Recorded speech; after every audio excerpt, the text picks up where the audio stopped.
Alrighty, I took a look at your footage here and read through your stuff, and thank you for editing the video shorter. That does definitely facilitate getting this done.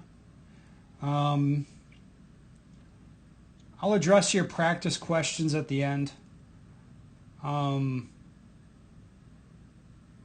I do appreciate you pointing out in the written here that you're potentially getting dot focus towards the end. Okay, with that, like as you go through here, like you're talking a lot about times, like draw times, split times, that stuff. Like I got to tell you this, I literally do not care.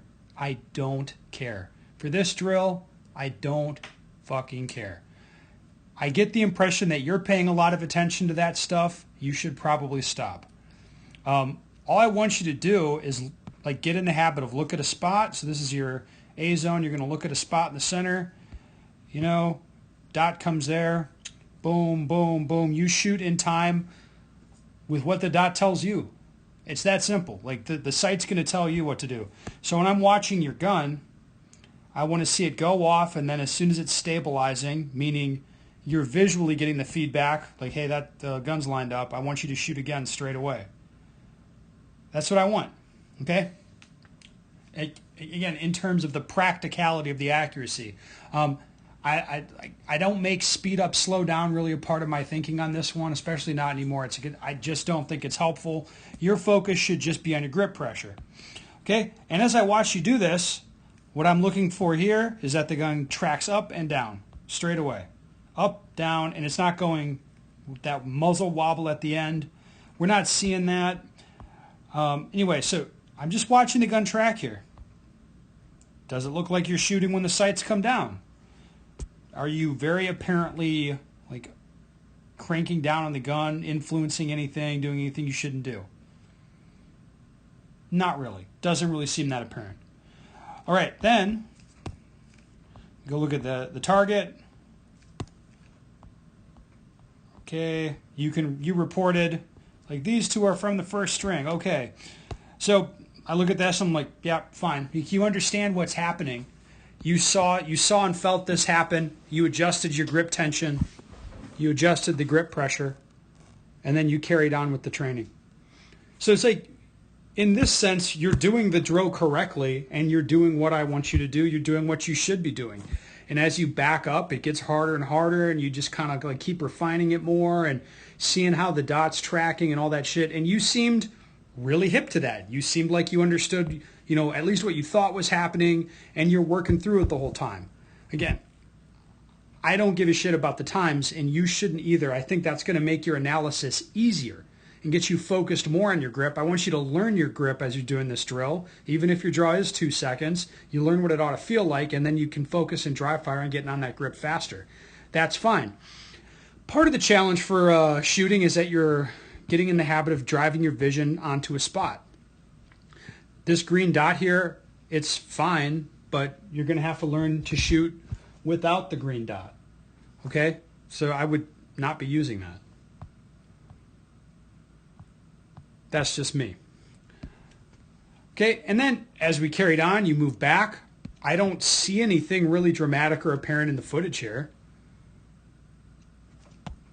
Look in here, is your thumb moving? Is anything weird? No, it's fine. Again, you're doing what you should be doing. Like what I don't like about this is you're reporting all the split times like that's meaningful, and I don't think that it is. I don't think you should worry about it either. What I do care about, it's like you see and feel this stuff happen, and I think you do. I think you do feel it happen. You're playing around with that grip pressure. I think you have the right idea generally. Hey, reduce that firing hand pressure, and you'll stop, pushing stuff over so much. And that's pretty much all there is to it. Like you're doing the drill properly. One note from back here, you can give me a very good view of the target here, but I think this was your 25-yard target. I think here. I thought this was curious. Now, you reported the number of Charlies. You're like, oh, there's 7 Charlies. Stop caring about that. It's not important that there's 7 Charlies. It's important where they are. Okay? Like, you having some over here, like this, not that interesting. That's the common pattern. That's kind of what you see. right-handed shooters pushing stuff off to the left. Now this is interesting over here. You might, like, imagine if this is a top-down view of the face of your trigger, you might be hooking your finger around and putting the pressure back in sideways like this, influencing the gun in that way, or some shit like that. It's going to probably be trigger finger placement would be the solution here. I think you understand what's going on over here. But this is a strange situation. You might be changing your support hand grip while you go through it. All right, so what this brings me to is what the must-do drills are, what the practice session, what it should look like or whatever. I think your practice session looks basically fine. I don't know that you need as high round count of a thing here. I think you should maybe do a smaller thing and like assess it a lot more rigidly. Try to be clean on your technique, like try not to finish the stage on this lean here, like that type of stuff. But the basic structure of your practice looks fine to me. There isn't really a such thing as a must-do drill.